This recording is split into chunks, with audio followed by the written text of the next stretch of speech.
One is blue litmus paper and the other one is red litmus paper.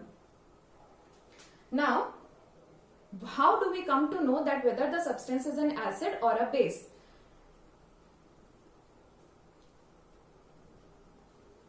Children, this is vinegar in this, and when we will dip this blue litmus paper in vinegar, then its color changes to red.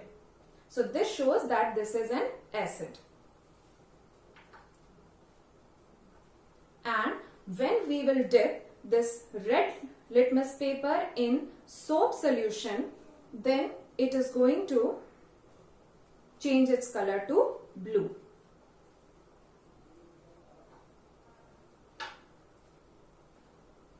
And if we are going to dip this blue litmus paper in water, then let's see what happens. Nothing.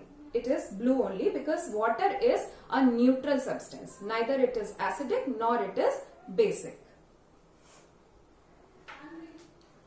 Now, we will discuss about universal indicators.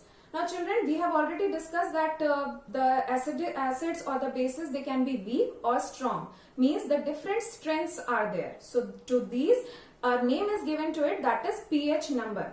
So universal indicator is what? It is a mixture of indicators so that it can give you a different color for different pH numbers. pH number ranges from 1 to 14. 1 means strongly acidic and 14 means strongly basic. 7, the neutral number, that 7 is the neutral number, means 7 number shows you that the substance is neutral. Now what are natural indicators?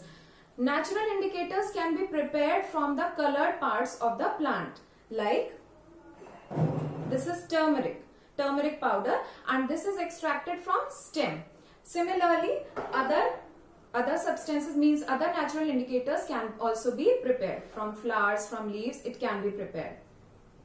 Now, through natural indicators also we can come to know that whether a substance is acidic or a base. Like this is vinegar in it, and if we add turmeric to it, then it remains yellow only, right? But if we take soap solution